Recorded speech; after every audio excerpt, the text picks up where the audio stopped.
Okay, so hello and welcome everyone. Welcome to our new channel.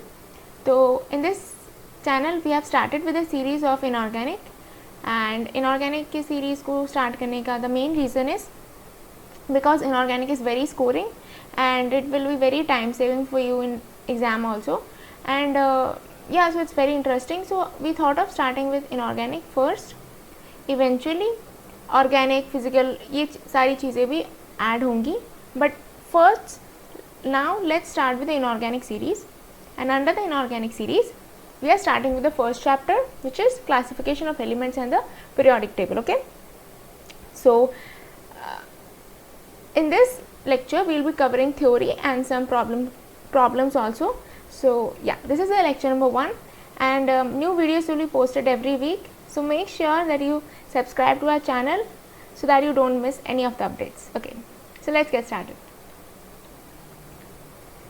Yeah, so a little bit about me.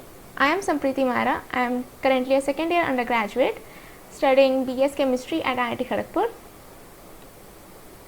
Yeah, these are the topics which we are going to cover in this course, in this chapter of periodic table. So let's first start with the introduction.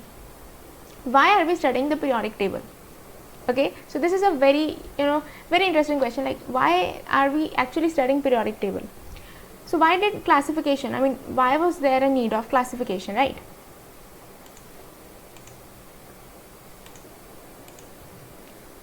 So यार actually classification का requirement कहाँ से आता है? If you understand, जैसे biology में there are so many organisms, so many species, how will we study them एक एक करके? तो एक एक करके उस तरह से स्टडी करना is really very very challenging and time taking and difficult also, right? So हमने क्या किया कि हमने स्पीशीज़ को उस तरह से डिवाइड कर दिया कि जैसे रेप्टाइल्स है, मैमल्स है, अब उसमें भी मतलब see first of all we took the organisms, right? अब ऑर्गेनिजम्स को हमने इस तरह से डिवाइड किया, जैसे एक एनिमल किंगडम हो गया, एक प्लांट किंगडम हो गया. अब प्लांट किंगडम में बहुत सारे अलग टाइप्स के आ जाएंगे, जैसे flowering plants, non flowering plants. वैसे ही एनिमल्स में डिफरेंट काइंड्स ऑफ आ जाएंगे, जैसे रेप्टाइल्स हैं, मैमल्स हैं. So these kind of classifications से हमें फ़ायदा क्या होता है? So if you see these type of classification से हमें डायरेक्ट फ़ायदा ये होता है कि हमारे लिए अब स्टडी करना, the study has become very systematic, right? So like अगर मैं आपको कोई एक स्पीशीज़ का नाम बता दूँ एंड मैंने आपको ये बता दिया कि ये एनिमल किंगडम का है और या ये प्लांट किंगडम का है, उसमें भी अब वो फर्दर किसके अंडर आता है? मान लो कि वो फर्दर फ्लावरिंग प्लांट्स में आता है, तो हमें पता है कि फ्लावरिंग प्लांट्स की मेन कैरेक्टरिस्टिक्स कौन से होते हैं, बिकॉज हमने ब्रॉडली एक स्टडी कर लिया कि यार फ्लावरिंग प्लांट्स में ना फ्लावर्स होते हैं, उनका इस तरह से सब कुछ होता है. तो दीज प्रोसेसेस वी नो कि ये फ्लावरिंग प्लांट्स के लिए होता है. तो इसका मतलब वो पर्टिकुलर स्पीशीज़ जो मैंने आपको दिया, आपको उसको अलग से पढ़ने की ज़रूरत नहीं है, बिकॉज हमें वो पता चल गया कि वो किस कैटेगरी को बिलोंग करता है और उस कैटेगरी के मेन कैरेक्टरिस्टिक्स क्या होते हैं. तो उससे हमें एक ब्रॉड आइडिया मिल गया, और इसकी वजह से हमें हर एक स्पीशीज़ को डिटेल में पढ़ने की ज़रूरत नहीं है, बिकॉज वंस वी नो कि वो कौन सी कैटेगरी को बिलोंग करते हैं, we know all about them. हमें एक जनरल ओवरव्यू मिल जाता है उस चीज़ का, राइट? एक और एग्जाम्पल भी हो सकता है. फॉर इंस्टेंस, एक स्कूल में देर आर 800 स्टूडेंट्स एंड मैंने आपको रैंडमली किसी स्टूडेंट का रोल नंबर दे दिया और आपसे पूछा कि इसके बारे में सारा डाटा मुझे चाहिए.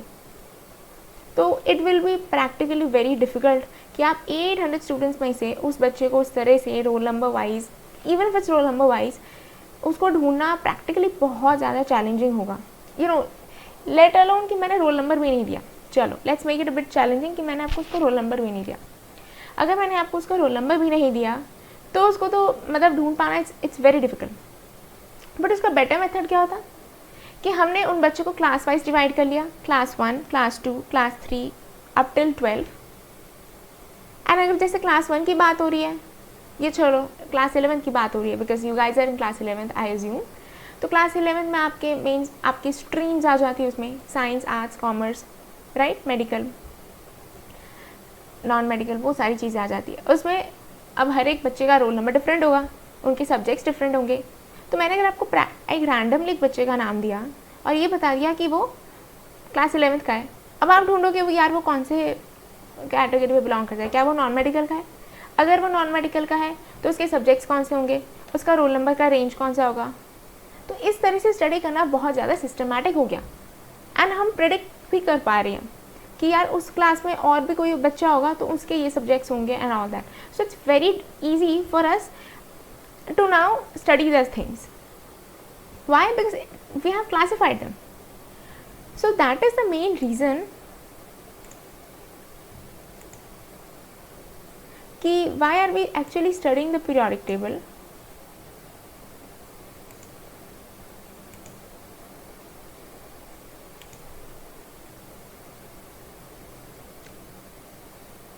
एक second. Yeah, sorry. Yeah, so that is the main reason why are we actually studying the periodic table. So basically till now 118 elements are known. Now if you see our 118 elements, they are so many. So 118 elements को at a single go इस तरह से एक broad category में पढ़ना मुश्किल है. So what we did was we classified them. We systematically classified the elements, जिसके तरह से हम different elements को एक group में categorize कर सकते हैं. एंड ग्रुप के कैरेक्टरिस्टिक्स आपने पढ़ लिए तो आपको उस पर्टिकुलर एलिमेंट को डिटेल में पढ़ने की ज़रूरत नहीं होगी, क्योंकि आपको पता है कि वो पर्टिकुलर ग्रुप को बिलोंग करता है तो उसकी कैरेक्टरिस्टिक्स सिमिलर होंगी, जो हम आगे भी डिस्कस करेंगे. So this is the reason why we put elements in various groups having different properties and उसी से अल्टीमेटली आपका मॉडर्न पीरियोडिक टेबल डेवलप हुआ है. राइट? सो आई होप यहाँ तक आपको क्लियर है कि why are we actually studying the periodic table and what was the need of classification of elements, right? Chalo. Okay, so yeah, now coming to the development of modern periodic table. See, modern periodic table जो हमारा है उसका जो development हुआ था, for that a lot of various experiments were put up और बहुत सारे और scientists had given, like the modern periodic table तो एकदम established है, we are using it now. But उससे पहले भी बहुत साइंटिस्ट्स ने अपना अपना सिस्टमैटिक अप्रोच रखा था. So we are going through different approaches and eventually हम समझेंगे हर एक अप्रोच का limitation, merits and eventually why did we arrive and how did we arrive at the modern periodic table. So yes, let's start with the Dobereiner's triads. सबसे पहले डोमेनियर्स triad से start करते हैं. सो डोमेनियर्स ट्रायड में क्या है? सी, वर्ड में छिपा है इसका meaning. Triad means 3. So what he did was he arranged various elements in groups of 3. 3 के ग्रुप्स में इन्होंने ग्रुपिंग की एलिमेंट्स की सच दैट कि जो वो 3 एलिमेंट्स है ना, उसमें से जो बीच वाला होगा, दैट इज मतलब जो बीच वाले का एटॉमिक मास होगा वो इन दोनों का एवरेज होगा. For instance I have an example, जैसे lithium, sodium and potassium is there, right? तो अगर यहाँ पे आप डोमेनियर ट्रायड को देखो तो अकॉर्डिंग टू हिम सोडियम का जो मास होगा, एटॉमिक मास होगा, that is actually the average of atomic masses of lithium and potassium. ये आप देख भी सकते हैं, that is coming out to 23, right? क्योंकि लिथियम का 7 है, इसका 39 है, तो एवरेज 23 आ रहा है. वैसे ही ये भी एक ट्रायड है, ये वाला भी एक ट्रायड है. तो ऐसे इन्होंने बहुत सारे ट्रायड्स ढूंढे. Now the question should come into your mind कि why did we not follow this. इसमें लिमिटेशन था because it was only working for a few elements. आप जो 118 एलिमेंट्स उस समय डिस्कवर थे, अभी शायद 118 आया, तब कम थे, बट जितने भी एलिमेंट्स थे सबको आप इस ट्रायड के वे से कैटेगराइज नहीं किया जा रहा था. So that was a limitation of this method, इसलिए इसको डिस्कार्ड कर दिया गया था. Let's move to the next one, Newlands law of octave. Okay, so ये भी एक नया अप्रोच था. So octave means what? Octave means 8. तो इन्होंने क्या अप्रोच किया था? What was according to him, what was there कि if elements are arranged in the increasing order of their atomic masses. अच्छा, now if you have been observing very closely you would realize कि actually हम क्या करें. अभी तक जितने भी साइंटिस्ट आए, जैसे Dobereiner, Mister Dobereiner was there, now it is Newland, तो इन्होंने सभी ने अपना फोकस किस पे किया? एटॉमिक मासेस पे. ये याद रखना. Now let's move further. If the elements are arranged in the increasing order of their atomic masses, then the properties of the eighth element are going to be similar to the first one. मतलब अगर आप उसको elements को अगर आप increasing order में डालते हैं of their atomic masses, then the properties of the eighth element, जो आठवां एलिमेंट होगा और जो पहला एलिमेंट होगा, the eighth and first element, it's going to have similar properties as in chemical properties, basically chemical or kind of physical properties. The overall properties are going to be similar. So we can see an example over here. For instance, if you see lithium, तो यहाँ से 8th number पे sodium आ रहा है, वैसे ही sodium से count करके जाओगे तो 8th नंबर पे potassium is coming. All of them, like lithium, sodium, they have similar properties. Similarly, sodium, potassium, they have similar properties.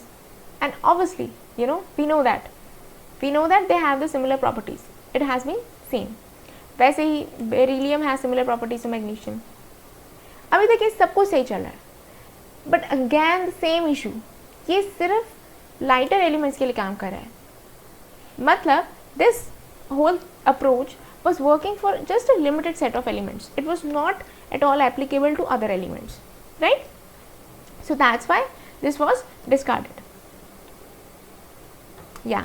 Next comes the Lothamer classification.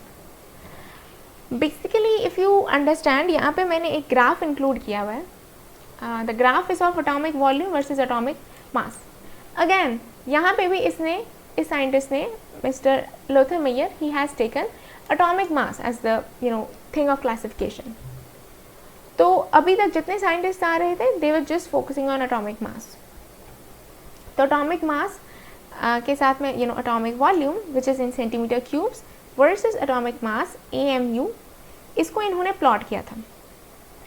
And इस plot से कुछ important observations आई. तो those were the things I have included here. ये वो observations हैं जो इस graph से आ रही हैं. सो पहली observation, so the first observation is कि एल्कली मेटल्स जिनके लार्ज एटॉमिक वॉल्यूम्स हैं, they are at the peaks और at the crests. Means the alkali metals, जो हमारे एल्कली मेटल्स हैं, इफ़ यू क्लोजली ऑब्जर्व, जैसे पोटेशियम है, सोडियम है, जिनके लार्जर एटॉमिक वॉल्यूम्स हैं. I am not considering lithium क्योंकि इसका एटॉमिक वॉल्यूम ज़्यादा नहीं है, तो we are considering from like sodium से, क्योंकि वहाँ पे आपका एटॉमिक वॉल्यूम फिर सिग्निफिकेंटली बढ़ता है. So I am considering sodium, potassium and और भी हैं, आपको मिल जाएंगे कहाँ पे हैं, या जैसे RB. तो ये वाले जो हैं alkali metals, if you closely see, they are at either the peaks. So the alkali metals which have larger atomic volumes, जैसे in case of sodium, potassium, rubidium, they are having larger atomic volumes. So इसीलिए ये इस graph पे peaks पे आ रहे हैं. They are at the peaks. Clear? ये तो एकदम ग्राफ से दिख रहा है. सेकेंड क्या है? Alkaline earth metal. अब बात आ रही है एल्कलाइन अर्थ मेटल्स की. अब एल्कलाइन अर्थ मेटल्स कौन से हैं? एल्कलाइन अर्थ मेटल्स हैं beryllium, magnesium, calcium, strontium, barium. ठीक है, तो ये ऑक्यूपाई करते हैं मिड पॉइंट्स. किसके? Descending portions of the curve, यानी जो कर्व के नेगेटिव स्लोप वाले एरियाज हैं, उस पोर्शन ऑफ द कर्व पे मिडिल पॉइंट ये ऑक्यूपाई करते हैं. I will show you. जैसे बेरिलियम है, बेरिलियम अगर आप ध्यान से देखो, ये आपका descending part of the curve है. यहाँ पे आपका बेरिलियम आ रहा है, यहाँ पे आपका बेरिलियम आ रहा है.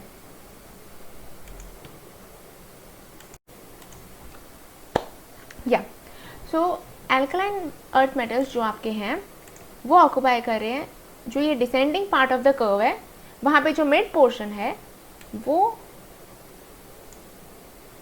ओ सॉरी, ये मैंने कौन सा मार्क कर दिया है, सो सॉरी. हाँ, ये जो descending part of the curve है, ये पूरा आपका डिसेंडिंग पार्ट है. यहाँ पे ये मिड पॉइंट, ये देखो ये मिड पॉइंट है. मैं थोड़ा कचरा किया हुआ है, थोड़ा सा ना यहाँ पे फोकस कर देते हैं. I hope the things are visible. हाँ, तो अब ध्यान से देखो, यहाँ पे ये जो मिड पॉइंट है ना, ये mid point is being occupied by beryllium, and हमें पता है कि beryllium is the alkaline earth metal and this is occupying the mid point. Similarly आपका मैग्नीशियम भी है, यहाँ पे देखो ये भी descending portion of the curve है, यहाँ पे भी आपका मैग्नीशियम आ रहा है, राइट, यहाँ पे भी आपका मैग्नीशियम आ रहा है. ओके, तो ये चीज़ क्लियर है. Transition elements, now comes to the transition elements. Okay, हो सकता है आपको भी ट्रांजिशन एलिमेंट्स के बारे में नहीं पता, तो मैं बता देती हूँ ट्रांजिशन एलिमेंट्स कौन से होते हैं. I just show you briefly in the new periodic table so that आपको पता चले ट्रांजिशन एलिमेंट्स है कौन से. अच्छा, सो ये जो पीरियोडिक टेबल ऑफ एलिमेंट्स है, होपफुली आप देख सकते हो, यहाँ पे ये जो पहला ये वाला ब्लॉक होता है, this is actually S block. ये ग्रीन कलर का जौन सा ब्लॉक है, this is the D block, और इस डी ब्लॉक में the elements are the transition elements. Okay, these are the transition elements. And ये वाला जौन सा ब्लॉक है, this the P block, and similarly this is the lanthanide, this is the actinoids. ठीक है, अभी के लिए ये क्लासिफिकेशन जान लो just for the sake of it. उसके बाद हम उसके ऊपर फोकस भी करेंगे, हमें हर एक ब्लॉक को डिटेल में भी पढ़ने वाले हैं. ओके, सो प्लीज़ बने रहिए in this lecture. Okay, so transition elements, for transition elements like which regions did they cover? तो transition elements they occupied the trough. I hope you guys know what is a trough. Trough is like अगर मैं आपको एक graph बना के दूँ ऐसा, yes, ऐसे ग्राफ में ना ये वाला जौन सा पोजीशन होता है ना नीचे वाला, this position is called a trough. So यहाँ पे अगर आप देखो ट्रांजिशन एलिमेंट्स, ये वाले देखो, जस्ट ध्यान से देखो, यहाँ पे जितने एलिमेंट्स हैं, ये वाला रीजन देखो, यहाँ पे जो ट्रफ वाला एरिया है, क्या नोटिस करना, ये टाइटेनियम, वैनेडियम, ये ट्रफ वाला एरिया, ये ट्रफ वाला, ये जो एकदम नीचे की पोर्शन पे आ रहा है इस कर्व पे, जो एकदम ट्रफ वाला एरिया, जो ये वाला एरिया ना, मैं आपको बता रही हूँ, this area is occupied by the transition elements. Cool, ठीक है. Next is the halogens. Halogens में फ्लोरीन, ब्रोमीन, आयोडीन है. ये ऑक्यूपाई करते हैं ascending part of the curve. Ascending मतलब ऊपर जाने वाले पोर्शंस ऑफ द कर्व. तो यहाँ पे जैसे ब्रोमीन देखो, this is on the ascending part of the curve. Okay, यहाँ पे फ्लोरीन है, दिस इज, एक सेकेंड, यहाँ पे ये फ्लोरीन है, this is again on the ascending part of the curve. यहाँ पे क्लोरीन है, this is on the ascending part of the curve, right. Cool, चलो next is the atomic volume. So atomic volume इन्होंने क्या बोला, since he had made the graph between atomic volume and atomic mass, he said that atomic volume, which is a physical property of the elements, is the periodic function of their atomic mass. So according to him, the atomic volume is a periodic function of the atomic mass of elements. मतलब he wanted to say that atomic volume और atomic mass के बीच में एक direct correlationship है. ठीक है, मतलब atomic volume periodic function एक तरह से उसके एटॉमिक मास के ऊपर डिपेंड कर रहा है. ठीक है, मतलब there is a connection between atomic volume and atomic mass. उन्होंने ऐसा बोला. सो हम देखेंगे कि ये सही है कि नहीं फर्दर, और जब हम आगे देखेंगे और साइंटिस्ट ने क्या दिया, विल कम टू सी कि ये सच है कि नहीं. ओके, चलो. So the next part now बात आती है कि क्या ये वायबल है, मतलब क्या ये काम की चीज़ है. What ever he said, the thing is it was not really practically relevant. क्योंकि इन्होंने, जैसे अगर आप ये भी देखो कि इन्होंने ये जो भी बोला कि ये वाले एलिमेंट्स इस पोजीशन को ऑक्यूपाई करेंगे इन द ग्राफ, तो ये चीज़ बहुत ज़्यादा सिग्निफिकेंट इन्फॉर्मेशन नहीं है. इससे हमें कोई क्लासिफिकेशन में मदद नहीं मिल रही है, राइट. कि जैसे हैलोजेंस ये पार्ट ऑफ द कर्व पे आते हैं, ट्रांजिशन एलिमेंट्स ये दूसरे पार्ट ऑफ द कर्व पे आते हैं. ये डायरेक्टली हमें क्लासीफाई करने में मदद बिल्कुल नहीं करते हैं. इन ऑब्जर्वेशन से, ये ऑब्जर्वेशन सही है, एक्सपेरिमेंटली इन्होंने किया तो ये ऑब्जर्वेशन सही है, बट द थिंग इज ये हमें क्लासिफिकेशन में तो मदद कर नहीं रहा है. दैट इज़ द रीज़न कि इनके इस अप्रोच को बहुत ज़्यादा अटेंशन नहीं मिला था and eventually didn't contribute much. To our understanding of the classification of elements. ठीक है, चलो नेक्स्ट पे देखते हैं. Next, okay, so next comes Mendeleev periodic table. वैसे मेंडलीफ पीरियोडिक टेबल को हम कह सकते हैं कि he had actually laid the foundation for the further development of the modern periodic table. इन्होंने जो ऑब्जर्वेशंस दिए थे, those observations were really very helpful for our further understanding, जिससे कि हम बाद में आज हम मॉडर्न पीरियोडिक टेबल को डेवलप कर पाए हैं. So let us learn more about this. So what he said was, now understand, listen to this very carefully. What he said was that the physical and chemical properties of elements are a periodic function of their atomic masses. Again यहाँ पे भी इन्होंने जो भी chemical या physical properties थी उनको atomic mass से डिपेंडेंट बोला, विच वॉज बाद में आप जब देखोगे मॉडर्न पीरियोडिक टेबल में चीज़ें थोड़ी सी डिफरेंट हो गई थी. बट अभी के लिए आप ये समझो कि इन्होंने बोला था the physical and chemical properties of elements are a periodic function of their atomic masses. ठीक है, अभी के लिए इतना ही रेलिवेंट है आपके लिए, आप इतना ही समझो. So what he said was atomic mass को इन्होंने ज़्यादा प्राथमिकता दी. He gave more importance to atomic mass. Okay, so he published a periodic table with the known elements of 63. उस समय जितने एलिमेंट्स नोन थे 63, उन एलिमेंट्स को लेके he published a periodic table with the increasing atomic masses. उन्होंने किस तरह से किया कि in the order of increasing atomic masses. Now some facts उन्होंने अपने दिमाग में रखा था. He had some facts which he kept in mind while developing his periodic table, which was कि elements with similar properties will fall in the same vertical column. यानी जो vertical column है, जो ये वाला वर्टिकल कॉलम होता है ना, तो सेम वर्टिकल कॉलम में सिमिलर प्रॉपर्टी वाले एलिमेंट्स आएंगे. ओके, नेक्स्ट क्या बोला था, keeping the blank spaces where it is necessary for undiscovered elements. One more very important observation in his periodic table is कि इन्होंने कुछ ब्लैंक स्पेसेस भी रखे थे in his periodic table for the elements जो उस समय डिस्कवर नहीं हुए थे, but he had a vision, he had a foresight कि वो बाद में जाके डिस्कवर होंगी. I will also show you in the periodic table जो मैं बोल रही हूँ. सो इफ यू सी, ये एक वर्टिकल कॉलम है ना, तो एक वर्टिकल कॉलम में in the order of increasing atomic masses वही एलिमेंट्स होंगे which have similar properties. Similar properties as in similar physical and chemical properties. ऐसे elements will be kept under a single vertical column, और इस single vertical column को हम group भी बोलते हैं. This was the first observation. Second observation, he had included blank spaces. If you can clearly see, these are some of the blank spaces which he included. और ये blank spaces इन्होंने क्यों रखा था? Because he knew कि यहाँ पे और भी एलिमेंट्स बाद में जाके डिस्कवर होंगे जो उस टाइम पे डिस्कवर नहीं हुए थे. He had a vision and he had a conviction that eventually we will research more on it, और हमें आगे जाके मिलेगा ये सब कुछ. And which is indeed true. हमें यहाँ पे और भी एलिमेंट्स मिले भी हैं जो मैं आगे भी आपको पढ़ाने जा रही हूँ. So can you just imagine, like take a step back and just kind of imagine how visionary he was and how foresighted he was to have predicted the undiscovered elements. And you know what, इन्होंने वो undiscovered elements के properties तक predict कर दिए थे. Can you imagine?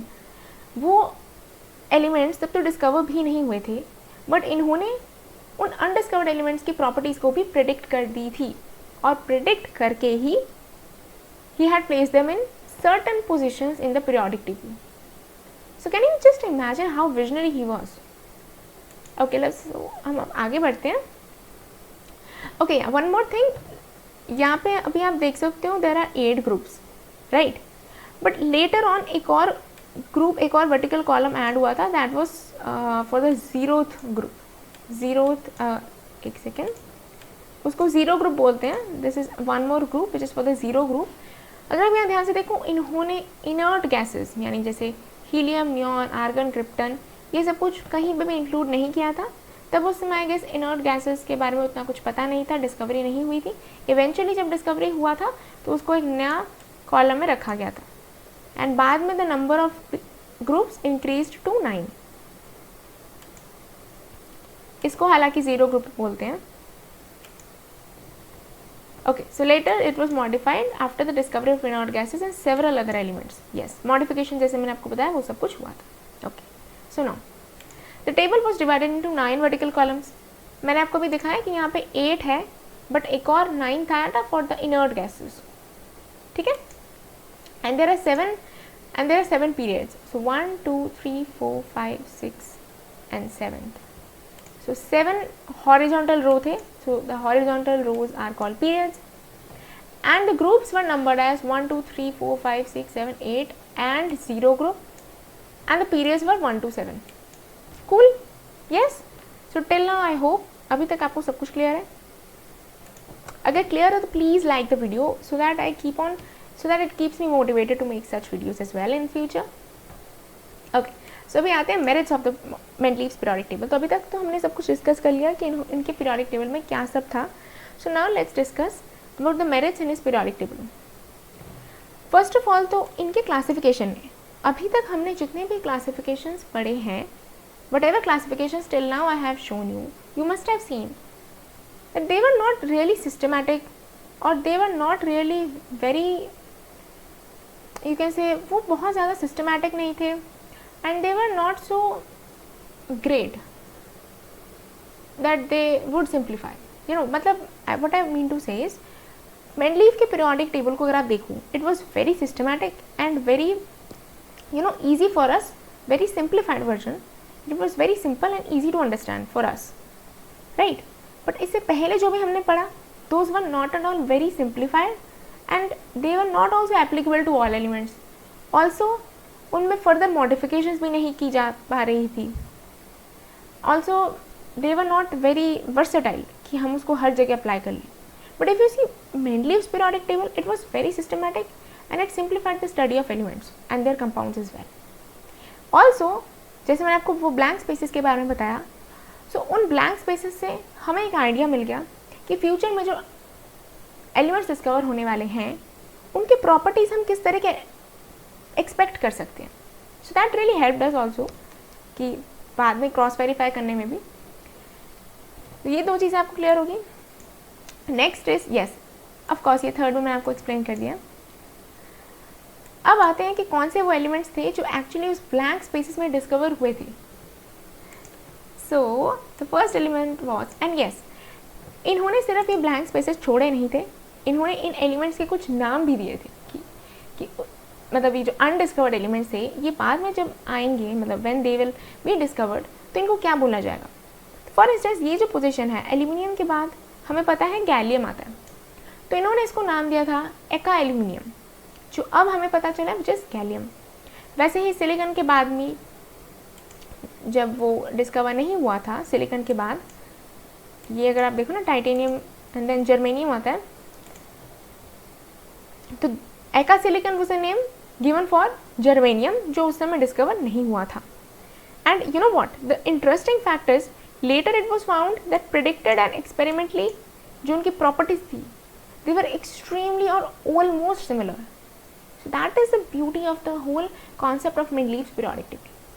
So I hope now you can appreciate how advanced this was and how cool it was for us to use to further work on the modern periodic table.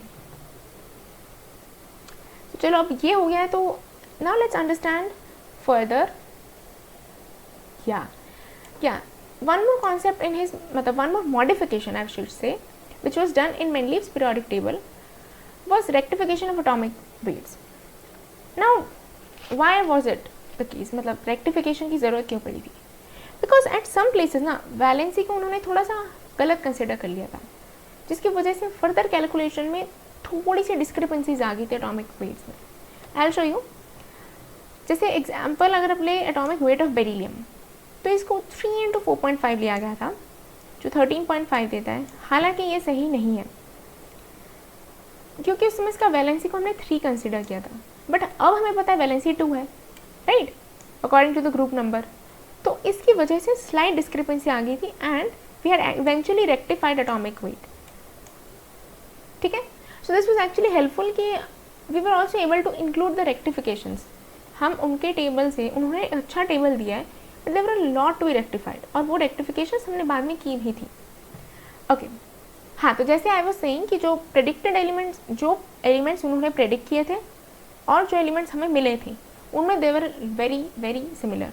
Both theoretically जो उन्होंने predict किया था और जो हमें experimentally आज मिला है, there are lot of similarities. Let's look into the similarities. जैसे एका एल्यूमिनियम जो उन्होंने प्रेडिक्ट किया था, उसके साथ में अब जो हमें गैलियम मिला है, उसका similarity you can see it's very similar. Density में, मतलब ये जो भी आपके पैरामीटर्स हैं, you know, formula of chlorides बिल्कुल सिमिलर है, फार्मूला ऑफ ऑक्साइड्स एकदम सिमिलर है. Similarly for silicon as well, उन्होंने जो प्रेडिक्ट किया था ये और ये, आप देख सकते हो the you know the all the parameters of these things in case of physical parameters and chemical parameters भी they are extremely similar. Okay, so I hope यहाँ तक आपको पूरा क्लियर है मेंडलीव्स पीरियोडिक टेबल. एंड इससे पहले मैंने जो भी आपको साइंटिस्ट के अप्रोचेस बताए, I hope these are extremely clear to you. Now let's move the demerits. I know there are many merits of Mendeleev's periodic table, but then we cannot let go, we cannot like ignore the demerits even if वो बहुत ही कम है, मतलब इनके merits बहुत ज़्यादा है but still हमें इनके demerits को भी जानना होगा. So the first was order of increasing atomic weights was not strictly followed. Yes, although he said कि he is following the, means he has classified the elements in increasing atomic weights, but वो strictly follow नहीं किया गया था because there are lot of elements जो आगे पीछे place किया गया था. ऑल्दो एटॉमिक वेट के हिसाब से वो गलत क्लासिफिकेशन थी. फॉर इंस्टेंस यहाँ पे जैसे आर्गन है जिसका वेट 39.94 है which was placed before potassium 39, तो ऑब्वियसली ये एकदम फिट नहीं बैठता ना whatever he was saying. Second is no separate position for isotopes. Again क्यों सेपरेट पोजिशन नहीं होगा आइसोटोप्स का? अरे भाई साहब, आप क्या बोल रहे हैं जनाब? आप बोल रहे हो कि you are doing it on the basis of increasing atomic mass. तो आइसोटोप्स का मास तो डिफरेंट होता है, तो अगर मास डिफरेंट है तो पोजीशन भी डिफरेंट होनी चाहिए, बट वो नहीं है. सो that was one more problem. Third is position of hydrogen. भाई साहब, पोजीशन ऑफ हाइड्रोजन ने तो बहुत बवाल मचाया था बिकॉज अगर आप हाइड्रोजन को देखो, इसके आउटर शेल में there is only one electron, and one electron होने की वजह से what's the problem, you ask. Problem ये है कि ये एल्कली मेटल्स के भी बहुत सिमिलर है, क्योंकि एल्कली मेटल्स के भी आउटर शेल में वन इलेक्ट्रॉन होता है. तो अगर ये वन इलेक्ट्रॉन लूज कर लेगा तो S0 हो जाएगा, जो कि एक स्टेबल कॉन्फ़िगरेशन हो जाएगा.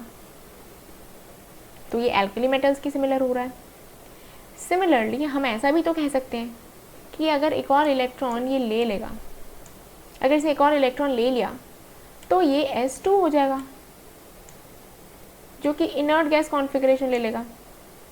सो ये एक इलेक्ट्रॉन कौन लेता है? हैलोजेंस के केस में उनके आउटर शेल में एक इलेक्ट्रॉन होता है और वो एक और इलेक्ट्रॉन लेके इनर्ट गैस एलिमेंट, मतलब जो स्टेबल कॉन्फ़िगरेशन है, उसको गेन कर लेते हैं. तो हाइड्रोजन हैलोजन के भी सिमिलर हो गया, एल्कली मेटल के भी सिमिलर हो गया. तो resemblance is there with both the groups. तो अब हम इसको कैसे डालें, और इन्होंने क्यों हाइड्रोजन को एक सर्टेन पोजीशन में डाला था, इन्होंने उसका जस्टिफिकेशन नहीं दिया था. ठीक है, तो वही एक इशू था कि position was uncertain. Second, similar elements were placed in different groups. या अगेन जैसे ये बोल रहे थे कि in a group the elements with similar chemical and physical properties are going to be placed, but ऐसा नहीं हो रहा था in some with some elements, जैसे कॉपर और मरकरी. कॉपर एंड मरकरी दोनों ही क्या है? ट्रांजिशन एलिमेंट्स हैं, तो they should have been in same group, but ऐसा उन्होंने नहीं किया था. They were placed in different groups, तो वो एक और डिस्क्रिपेंसी थी. Next was sub group elements do not have sufficient similarities in property. Again इन्होंने कुछ ऐसे एलिमेंट्स को एक ग्रुप में डाल दिया था जिनकी प्रॉपर्टीज बहुत ज़्यादा सिमिलर नहीं थी, still they were placed in the same group. जैसे कि alkali metal in first A and coinage metal in first B. भाई साहब, इनमें बहुत ज़्यादा डिफरेंस है, कैसे डाल दिया आपने इसको सेम ग्रुप में? So again the same problem. Again lanthanide और एक्टिनोइड की पोजीशंस फॉर एनोमलस. तो उस समय इनके पोजीशंस के बारे में बहुत ज़्यादा क्लैरिटी नहीं थी, तो इनके पोजीशंस को देख के there was a bit anomaly, तो वो भी एक इशू था. Classification of metal non metal नहीं किया गया था. Cool. And yes, again the main thing, cause of periodicity को भी एक्सप्लेन नहीं किया था इन्होंने, राइट. तो इन सारे डीमेरिट्स को देख के हम यही कह सकते हैं कि इनमें बहुत सारे डीमेरिट्स तो थे, बट इनके जो मेरिट्स थे, इनके टेबल के जो मेरिट्स थे, इन्होंने जो सिस्टमैटिक और एक सिंप्लीफाइड वर्जन दिया था ऑफ द पीरियोडिक टेबल, उसने हमें further new modern periodic table की ओर जाने में there was a stepping stone. So this led to the scope for further study and improvements. So we are very grateful to him because इनके जो merits थे, इनके टेबल के basis को हमने यूज़ किया to further develop our knowledge, right? Yes, everyone is with me? चलो, so next I'll be discussing the Moseley's experiment. ठीक है? तो Moseley's experiment, basically this was an experiment, and ये experiment actually हमें help करता है to strengthen our understanding for modern periodic table. और वो कैसे? Now I'll going to explain that.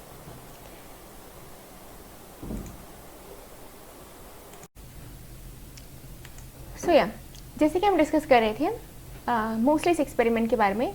So what he did in Moseley's experiment was, Moseley's experiment में actually the thing is he did an experiment in which he bombarded high speed electrons on different metal surfaces and he obtained X-rays. सो basically इन्होंने क्या किया, मतलब इन्होंने he took a metal surface and he bombarded it with electrons, and in turn what he got was X-rays. So what he got was X-rays. Clear है सबको? Yes? Okay.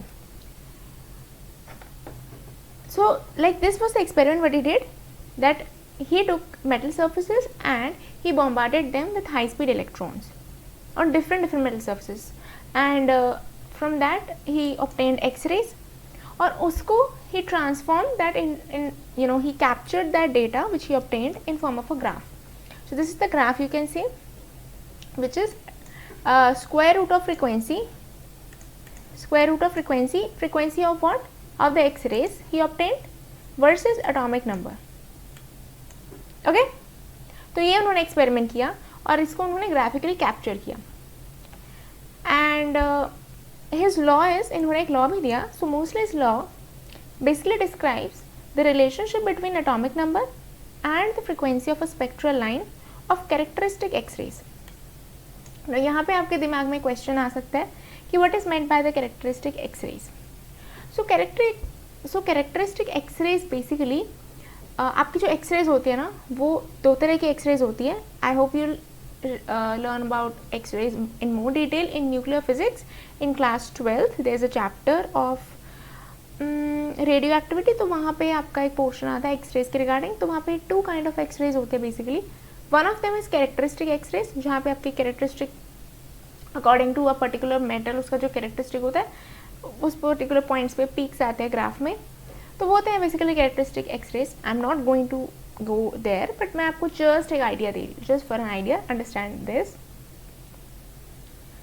तो उसके बाद इन्होंने क्या किया कि हमें जो स्क्वायर रूट ऑफ फ्रिक्वेंसीज मिले different see every metal different metal के अपने अपने वेवलेंथ्स होते हैं. जैसे फॉर इंस्टेंस जब आप फ्लेम टेस्ट करते हो ना, even if you have not done flame test, जिन्होंने किया हुआ है फ्लेम टेस्ट उनको पता होगा, बट जिन्होंने नहीं किया I am telling for them. जब आप फ्लेम टेस्ट करते हो, जैसे sodium gives yellow light, a bit of not yellow, goldenish color, lithium gives a violet color kind of, and different calcium gives a brick red kind of color, calcium has a brick red color. तो मतलब वही मैं कह रही हूँ, flame test हो या normal characteristic colours भी हो मेटल्स के या एलिमेंट्स के, every different elements have different colours. तो ये जो कलर्स होते हैं दे आर कैरेक्टरिस्टिक कलर्स. ऐसा नहीं होगा कि 2-3 चीज़ों के कलर्स एकदम सेम टू सेम मैच होंगे. कलर का शेड डिफरेंट होगा. वाई? बिकॉज कलर जो है वो एक फंडामेंटल प्रॉपर्टी है because of the frequency of a particular element. मतलब जैसे आप किसी भी एलिमेंट को ना एक्साइट करोगे तो उसका जो वो फ्रिक्वेंसी होगा वो कैरेक्टरिस्टिक फ्रिक्वेंसी है उस पर्टिकुलर एलिमेंट के लिए. उस पर्टिकुलर स्पेक्ट्रल लाइन पे उसका जो फ्रिक्वेंसी होगा वो यूनिक होगा उस एलिमेंट के लिए. दैट्स वाई आपको डिफरेंट फ्रिक्वेंसी के एक्सरेज मिलेंगे. जो आपका स्पेक्ट्रल लाइन होगा कैरेक्टरिस्टिक एक्सरेज का, उनकी फ्रिक्वेंसीज डिफरेंट होंगी जैसे जैसे आपके एलिमेंट्स डिफर करेंगे. तो ऐसे ही आप इस डेटा को in the form of a graph ले सकते हो. तो इस ग्राफ से what is the conclusion we are getting? That the square root of frequency is directly proportional to atomic number. The relationship between square root of frequency and atomic number is linear. इसका मतलब ये है कि frequency is a fundamental property. Frequency of a particular spectral line of a particular element is a fundamental property of that particular element, right? तो ये हर एक element के लिए डिफरेंट होगा और हर एक एलिमेंट के लिए उसका एटॉमिक नंबर भी डिफरेंट होगा. इसका मतलब we can safely say that the properties as in the chemical and physical properties of elements would depend directly on their atomic number. And this was the conclusion which we got out of Moseley's experiment. इसी चीज़ को confirm किया था Moseley's experiment ने. And हमने इसी conclusion को use किया था for further developing our modern periodic table. Right? I hope it's clear till now. So let's see. ये ऑब्जर्वेशन हमें मिली थी. This is the square root of frequency equals to a is a constant जो आप आगे पढ़ोगे radio activity में class 12th में फिजिक्स में. z is atomic number minus b. ये a and b these are kind of constants. You'll learn about this later. But अभी के लिए just understand that the square root of frequency is directly proportional to the atomic number. Cool? Yes, यहाँ पे ये चीज़ लिखी हुई है. You can see this. So what's the conclusion? The conclusion is कि अभी तक हम देख रहे थे all the previous scientists were saying were considering atomic mass to be the deciding factor for different chemical and physical properties. मतलब इससे पहले तक जितने साइंटिस्ट थे उन्होंने जो भी अपने लॉज दिए थे they were assuming कि जो एलिमेंट्स के फिजिकल और केमिकल प्रॉपर्टीज़ हैं वो डिपेंड करते हैं उनके एटॉमिक मास पे. बट नाउ फ्रॉम मोस्लेस एक्सपेरिमेंट ये बात कंफर्म हो गई कि ये गलत है. इंस्टेड जो करेक्ट है, what is correct? Instead the correct thing is कि जो फिजिकल एंड केमिकल प्रॉपर्टीज़ हैं वो डायरेक्टली डिपेंड करती हैं एटॉमिक नंबर के ऊपर, जो कि कंफर्म होता है from this graph and from this experiment. Clear? So that means the proper sequence for the periodic arrangement of different elements should be atomic number instead of atomic mass, right? That was the basis of the modern periodic table. So I hope यहाँ तक everything is clear. Clear?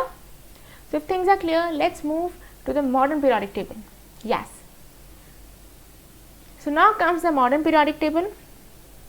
अब हम इसके बारे में एक एक चीज़ discuss करने वाले हैं. यहाँ पे a lot of modifications were done as compared to जितने भी प्रीवियस साइंटिस्ट थे उन्होंने जो भी कराया था उससे जो आगे फर्दर डेवलपमेंट्स हुई हम उन सब डेवलपमेंट्स को लेके अब डिस्कस करने वाले हैं. Okay, so modern periodic table क्या कहता है? Let's read the basic concept और the modern periodic table. The basic concept is the physical and chemical properties of elements. The physical and the chemical properties of the elements are periodic function of their atomic number. Okay?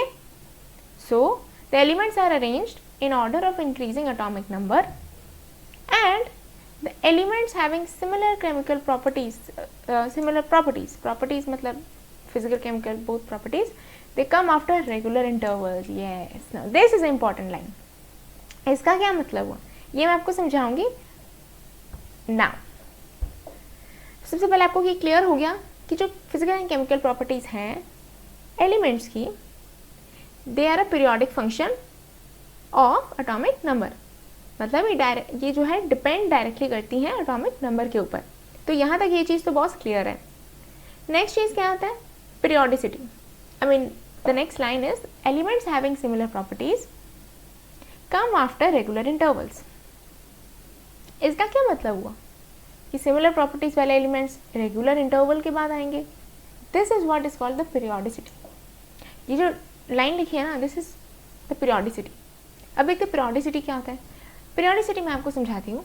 Periodicity का मतलब होता है कि जो आपके elements है ना, elements की जो प्रॉपर्टीज होती हैं, properties as in physical and chemical properties जो एक एलिमेंट की होगी, वो सबसे पहले अगर आपने जो है पीरियोडिक टेबल को, आई जस्ट रीड द, मतलब मैं आपको पहले यहाँ से समझा देती, that will be easy for you to understand.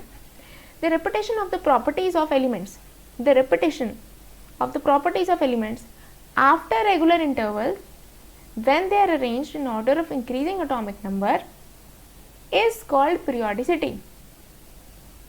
यानी कि अब मैं आपको इसको मॉडर्न पीरियोडिक टेबल दिखाई देती हूँ. Yes, so this is the modern periodic table. तो यहाँ से समझाते हैं हम आपको. यहाँ पे वो क्या बोल रहे हैं कि जब आपने इस पूरे पीरियोडिक टेबल को एक पर्टिकुलर सीक्वेंस में अरेंज कर लिया है, और वो पर्टिकुलर सीक्वेंस क्या है यहाँ पे, वो पर्टिकुलर सीक्वेंस है कि we have arranged the elements in order of increasing atomic number. तो जब आपने इस पूरे टेबल को in order of increasing atomic number आपने इसको पूरा अरेंज कर लिया है, उसके बाद में आप देखोगे कि एक एलिमेंट की जो प्रॉपर्टीज हैं वो रेगुलर इंटरवल के बाद रिपीट कर रही हैं. अब ये कैसे समझोगे आप, वो मैं आपको दिखा देती हूँ. फॉर इंस्टेंस अगर मैं, एक सेकेंड, हाँ थोड़ा कचरा हो गया था, मिटा देती हूँ. फॉर इंस्टेंस यहाँ पे लिथियम है. फॉर इंस्टेंस मुझे, आई होप आप देख पा रहे हो. हाँ, सो लिथियम है. यस, अच्छा, लिथियम के बाद अगर आप एक रेगुलर इंटरवल काउंट करो, यू नो, यहाँ पे जैसे ये वाला, यहाँ इसके बाद मतलब 1 2 3 4 5 6 7 एंड देन 8th एलिमेंट. मतलब मैं बोलना चाह रही हूँ कि एक इंटरवल के, पर्टिकुलर इंटरवल के बाद आ रहा है. ऐसा नहीं है कि जस्ट ऐसे ही है. जैसे लिथियम है फॉर इंस्टेंस, तो एक पर्टिकुलर इंटरवल के बाद अगर मैं सोडियम को कंसिडर करूँ, ये एक फिक्स्ड इंटरवल के बाद आ रहा है. वैसे ही सोडियम के बाद एक फिक्स्ड इंटरवल के बाद पोटेशियम आएगा, वैसे एक फिक्स्ड इंटरवल के बाद रुबिडियम आएगा.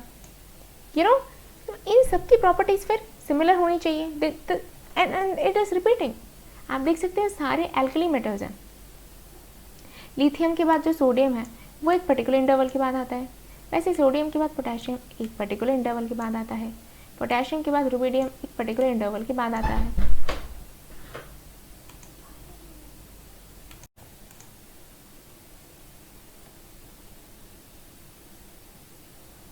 या हाँ, so you can therefore very clearly हम देख सकते हैं कि जो प्रॉपर्टीज ऑफ एलिमेंट्स हैं वो रिपीट हो रही हैं आफ्टर अ फिक्स्ड इंटरवल.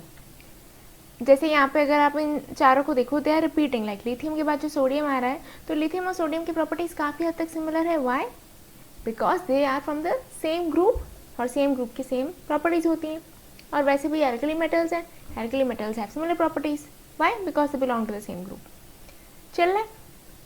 तो यहाँ से हमें ये क्लियर हो जाता है कि there is a repetition of the properties of elements after a fixed interval in the periodic table. और ये जो रिपीटेशन होती हैं प्रॉपर्टीज की of elements after a fixed interval, this repetition in properties of elements after a fixed interval in the periodic table is known as periodicity. Second, yeah. This is what is known as a periodicity. The repetition of the properties of elements after regular intervals when they are arranged in the order of increasing atomic number is called periodicity. Cool.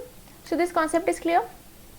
Next is, in a period the ultimate orbit remains the same but the number of electrons gradually increases.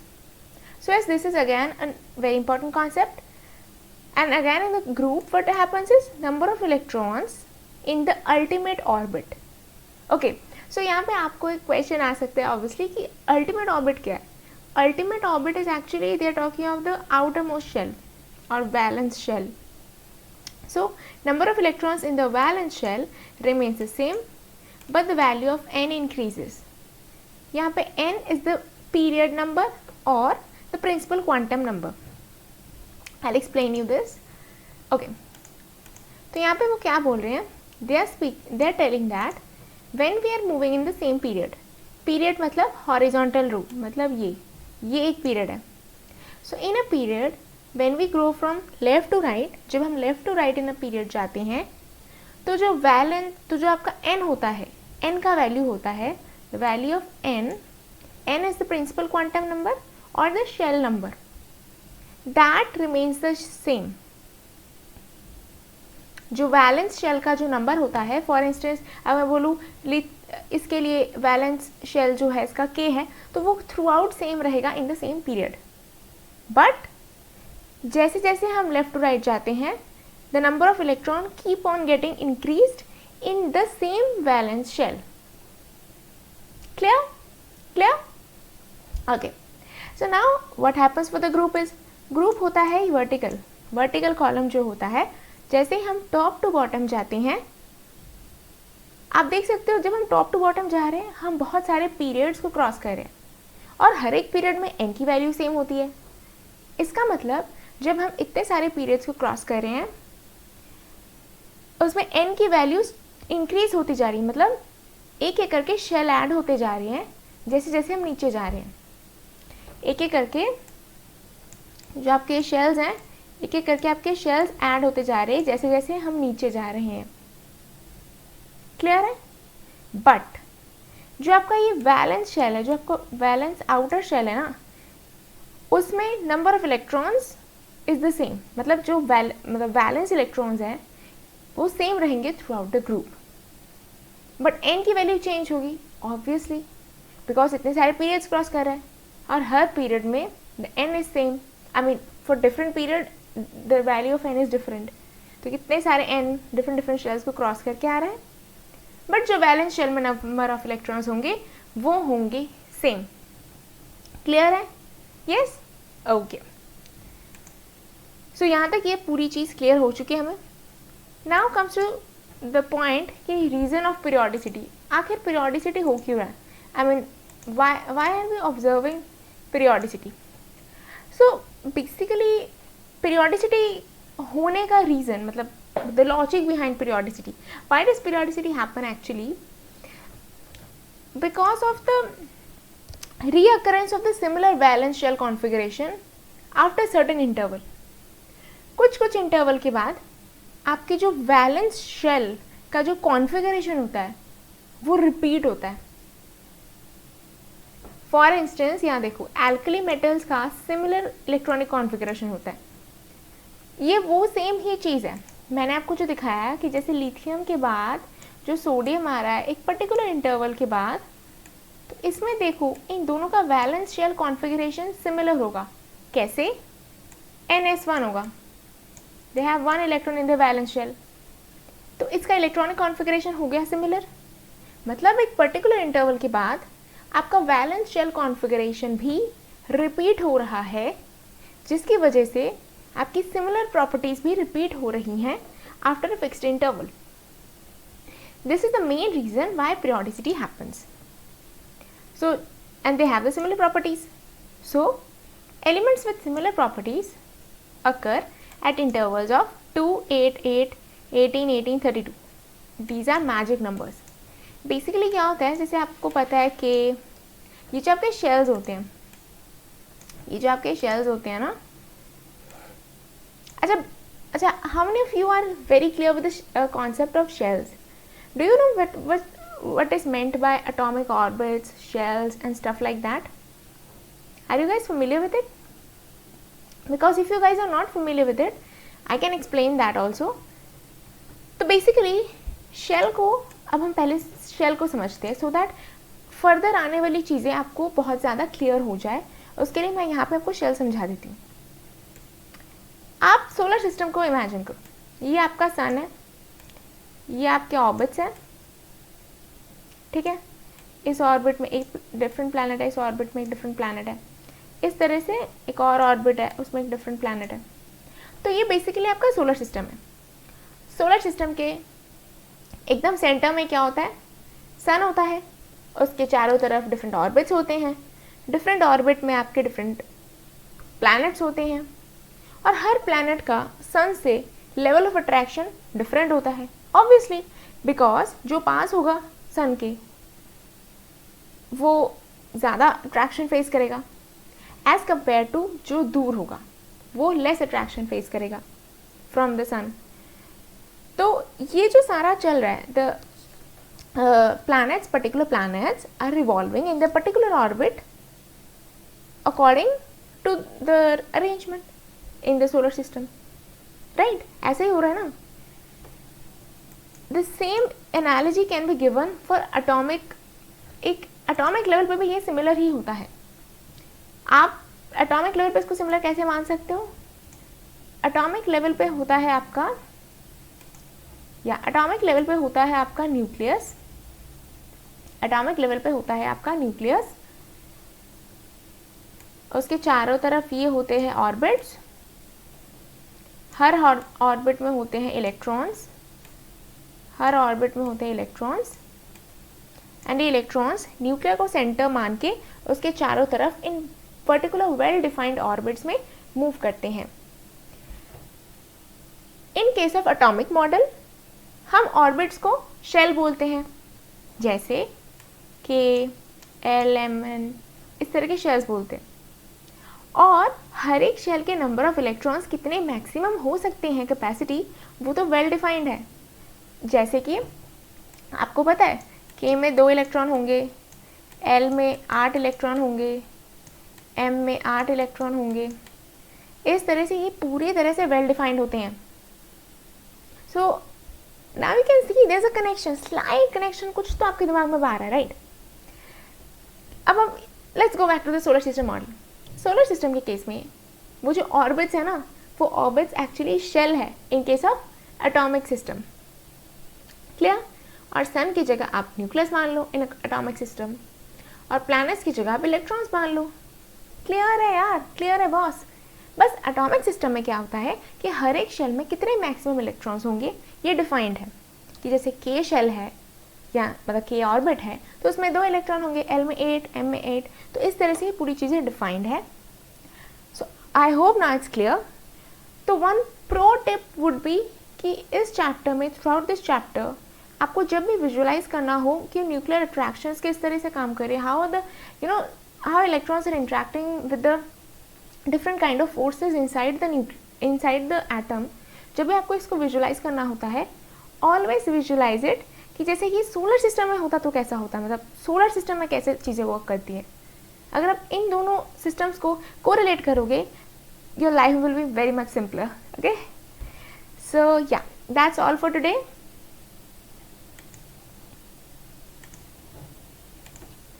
I just at last one more thing कि if you haven't checked out our website yet, we have me Sampriti and my dad Sameer Maira, both of us have worked on this book, and this is the book name is Ultimate Guide to Inorganic Chemistry, and really it's like it has everything you need for your preparation. Like you don't need to go for multiple books for same topic. ऐसा होता है ना कि एक topic के लिए आपको multiple books रखनी होती हैं. केमिस्ट्री में इतनी सारी बुक्स कैसे मेंटेन करोगे? I mean it's really impossible and time consuming as well. तो इन सारी प्रॉब्लम्स को एड्रेस करने के लिए we have made this book, we have compiled this book, and also आपको I would like to tell you that this book is for class 11 students also, whether you're preparing for boards, CBSE, ICSE, or also if you're preparing for competitive exams like JEE, JEE Advanced, KPI, NEET, advanced level तक के questions सब कुछ covered है. Means इसमें आप ये समझ सकते हो थ्योरी प्लस क्वेश्चन सब कुछ है, and also the information is accurate, we have cross check everything. So like this is a book you should not wait, and like you can visit the website. मैंने ये website का link दे रखा है in the description below. Please check that out. It's available on Amazon, Flipkart, and also अगर आपने book को preview करना है तो you can actually click here and आपको एक सैम्पल मिल जाएगा. I'll just show. Yes, this is a sample. You can read it, then you can understand कि how मतलब कितना amazing है ये. It's really concise and to the point.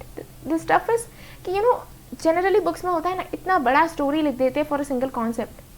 There's no need for that. Seriously, हमने information को बहुत ही condensed form में yet बहुत ही simplified form में आपको समझने में बहुत easy होगा and आप time saving भी होगा, right?